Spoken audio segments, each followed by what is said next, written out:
Yo, assalamualaikum warahmatullahi wabarakatuh. Kalian lagi di channelnya Imajinasi Maruf.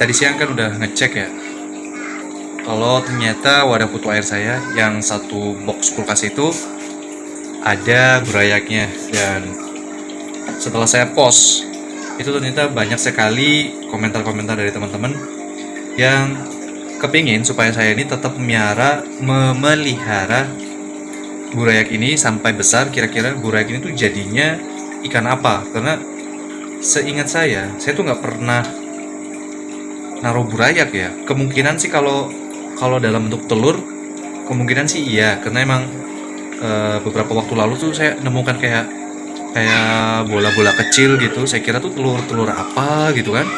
Feeling saya sih di situ. Ternyata pas dicek, kok kutu air saya pas mau panen gitu kan, kok kutu air saya kok nggak kelihatan. Pas dibuka semuanya jaringnya, oh alah, ternyata ada burayaknya. Nah, burayaknya tuh seperti ini guys. Nah, ini dia burayaknya. Jadi kalau dari kasat mata ya, ini saya baru pertama kali ngeliat burayak ini sih. Karena kalau untuk ikan cere atau ikan gapi kayaknya nggak mungkin. Kalau pokoknya saya penasaran antara anak ikan gurame, ikan jair, sama ikan patin. Saya sih curiganya ke situ sih.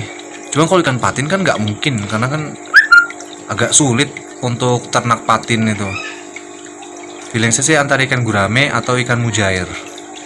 Nah, karena teman-teman ada yang request supaya dipelihara, mungkin nanti akan saya carikan tempat, dan dari tempat yang saya punya kemungkinan akan saya tempatin di sini guys. Jadi ikan pleti ini nanti niatnya mau saya ungsikan, dan saya akan taruh burayaknya, saya pindah ke sini. Mungkin itu ide yang bagus kali ya, biar nanti burayaknya itu bisa terpantau perkembangannya hari demi hari. Feeling saya sih seminggu udah mulai kelihatan, karena kan saya kasih makan kutu air terus. Ini sengaja tuh saya serok sama kutu airnya biar jadi makanan burayaknya. Oke, berarti sekarang agendanya ikan pleti ini kita akan pindah. Niatnya saya mau pindah ke kolam semen situ dulu, sambil ngetes kadar semennya itu masih tinggi atau enggak. Karena udah berapa hari ya, 3 hari lah saya masukin air, saya kuras, gunanya supaya ngilangin zat-zat kimia yang ada di wadah itu, zat-zat kimia akibat semennya itu.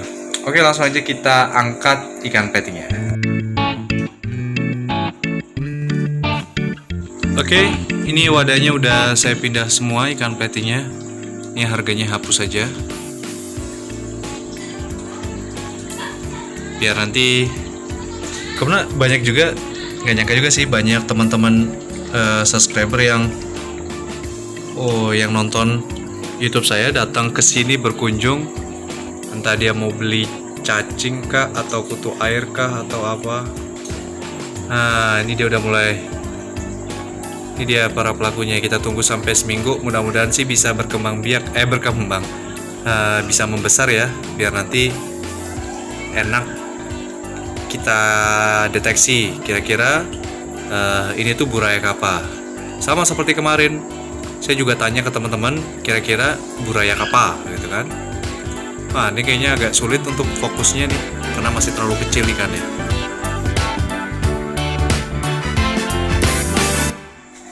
Oke, burayaknya udah masuk di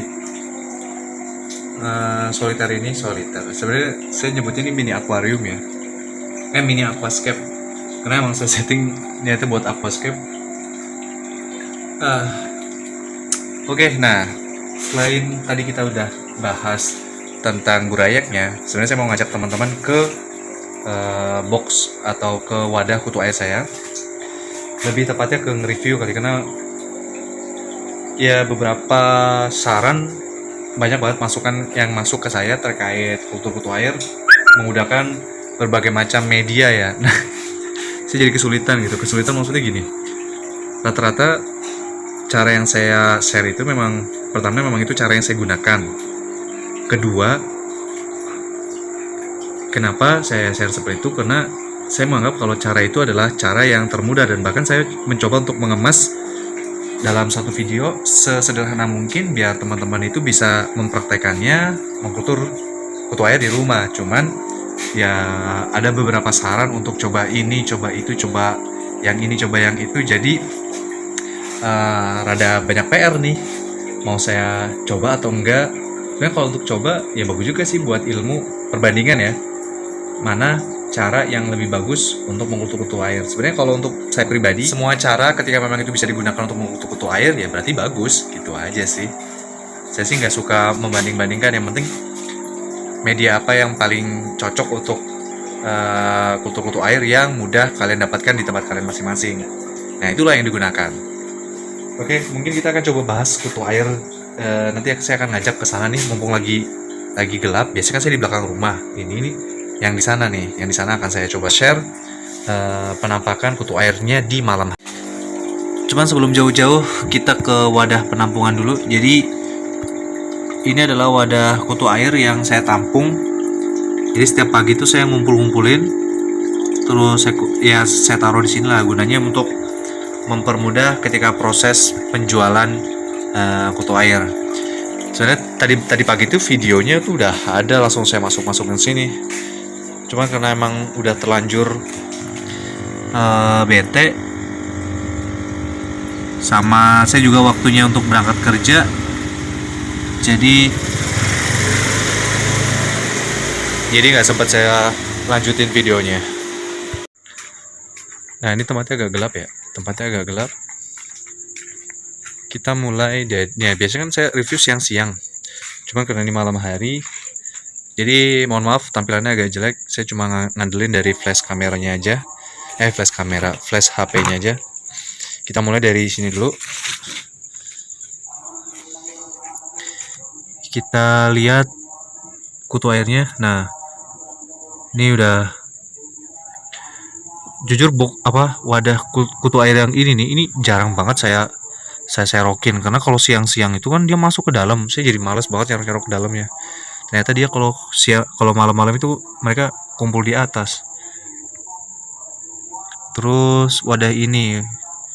Nah, ini buat teman-teman yang bertanya, kalau kultur pakai kotoran burung puyuh kenapa ada selaput-selaput kayak gini, terus ada belatung.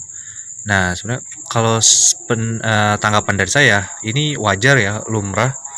Karena memang ya ini salah satu kekurangan atau minusnya ketika kita kultur menggunakan kotoran burung puyuh. Jadi ada selaput-selaput kayak gini. Cuman sejauh ketika kutu air kita bisa berkembang, ya itu bisa kita gunakan. Jadi ya memang sih bau banget malah. Ya tinggal kalian pilih aja, ketika kalian mau mengkultur kutu air menggunakan wadah yang tidak berbau, ya kalian gunakan aja. Nah, ini agak, kenapa saya tutupin pakai ini, karena beberapa kali kena hujan. Kita coba naik ke atas. Wah, kebuka ternyata ininya. Saya mau lihat dari mana dulu ya? Sini kali ya. Ini benar-benar jarang banget saya lihat kutu air.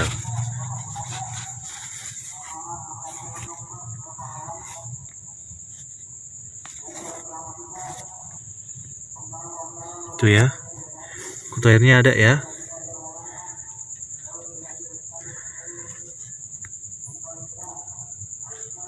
Kutu airnya ada, cuman gak banyak. Ya, benar-benar jarang buat diliatin. Terus kita coba cek yang ini. Kalau ini kutu airnya lumayan banyak. Kita lihat ada kutu jetnya enggak ya? Kita coba cari ada kutu jetnya atau enggak. Sambil kalian nilai ya, teman-teman. Siapa tahu ngeliat kutu jetnya. Nah, untuk kutu air yang gendut-gendut itu biangan ya. Nah, paling berapa hari lagi mati tuh kayak gitu, karena umurnya itu cuma 13 hari aja.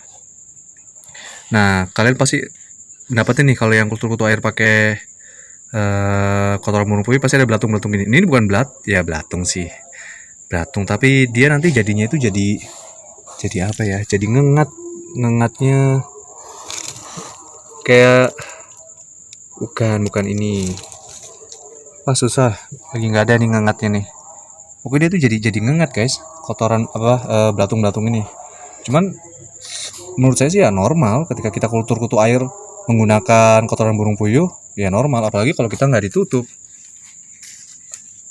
Makin banyak hewan-hewan lain yang ikut bertelur dan bersarang di wadah kutu air yang kita punya.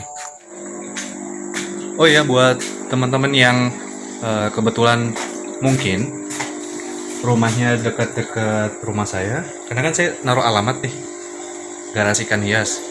Kalau kalian mau kesini terkait kutu air kah, atau mau nanya-nanya apa gitu, ya kalian datang aja ke sini.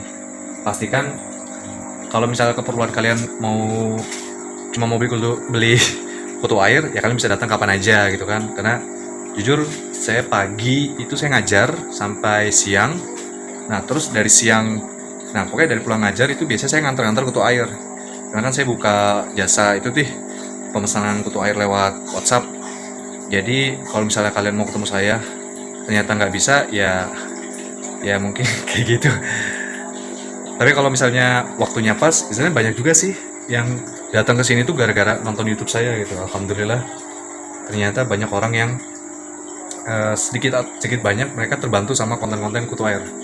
Saya juga nggak nyangka kalau ternyata konten kutu air ini bisa banyak peminatnya gitu. Karena kalau saya pribadi, kutu air pertama itu saya jadikan untuk bahan pakan ikan-ikan saya. Ternyata saya berlebih. Saya coba jual-jualin. Ketika saya coba jual-jualin, saya kekurangan kutu air. Ternyata demand untuk kutu air itu besar sekali dan suplai saya masih kurang. Sampai saat ini pun ya alhamdulillah sekarang sih alhamdulillah sih ketika orang datang sini saya nggak pernah nolak kutu air habis, alhamdulillahnya seperti itu. Kalau kemarin-kemarin sering banget, sore aja jam maghrib aja itu saya udah bilang habis gitu. Ya mungkin cukup sekian video hari ini. Terima kasih buat kalian udah nonton video ini. Ini adalah lanjutan dari video tadi pagi, dan terima kasih buat kalian yang udah bantu dengan cara klik tombol subscribe. Yang itu membuat saya semangat banget untuk bikin konten-konten lainnya. Dan sekian dari saya. Assalamualaikum warahmatullahi wabarakatuh. Tuk tuk tak tuk tak tuk tum tuk tak tuk tak tuk tum tuk tuk tak tuk tak tuk tum